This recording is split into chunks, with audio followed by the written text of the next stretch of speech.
राज्यातील प्रकल्पांवरून मुख्यमंत्री फडणवीस चांगले संतापले। राज्यातील प्रकल्पांना 5 वर्षाचा वेळ मागू नका, 2.5 वर्षात प्रकल्प पूर्ण करा असं म्हणत फडणवीस अधिकाऱ्यांवर संतापले।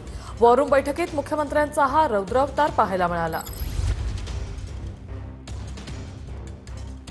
ध्यान में रखो, ये 5-5 साल का जो आप टाइमलाइन देते ना, ये अभी दुनिया में कहीं नहीं होता है।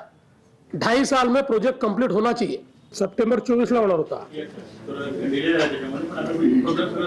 कोण आहे जे कॉन्ट्रॅक्टर्स कोण आहे सांगा, सगळे उभे करा चला। का डिले झाला सांगा आणि आता काय करणार आहे सांगा। तुम्हाला मी सांगतो इतके वर्ष कुठे लागतात हो जगात। आपण एवढी टेक्नॉलॉजी वापरतो ने 3-3, 4-4, 5-5 वर्ष चाललेलं आहे काम, असं होतं जगात कुठे? 15 दिवसात करा। हे 2029 डिसेंबर मेरे को मंजूर नाही है। अरे कोणाकडे असू द्या, मी दिली परमिशन, चला। खूप हळू चाललंय काम, व्हेरी स्लो, बहुत स्लो काम चल रहा है, ऐसा नहीं चलेगा। मैं आई एम नॉट हैप्पी विद दिस। या स्पीड में मैं हैप्पी नहीं है। तो कब तक कंप्लीट करोगे? अगले सर दिसंबर तक खत्म हो जाएगा सर, दिसंबर में कंप्लीट हो जाएगा। हाँ दिसंबर ये अभी सगळ्या ऍक्टिव्हिटीज ज्या आहेत ते ब्रेकडाऊन केल्या पाहिजेत, त्याचे टाइमलाईन ठरवल्या पाहिजेत आणि वॉर रूमनी दर 3 महिन्याने फ्लॅग केलं पाहिजे की तेवढं झालंय की नाही।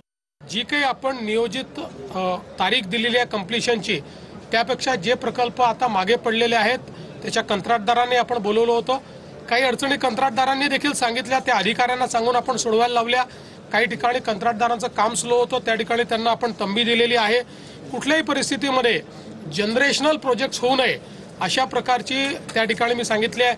5-5, 7-7, 10-10 वर्ष प्रोजेक्ट चालतात, हे आम्हाला मान्य नाही। प्रोजेक्ट वेळेत कंप्लीट झाले पाहिजे, या दृष्टीनं वॉर रूमच्या माध्यमातून त्याचं टास्क वाईज आम्ही डिव्हिजन केलेलं आहे। ज्या काही अडचणी येतात त्या दूर करण्याची यंत्रणा देखील आपण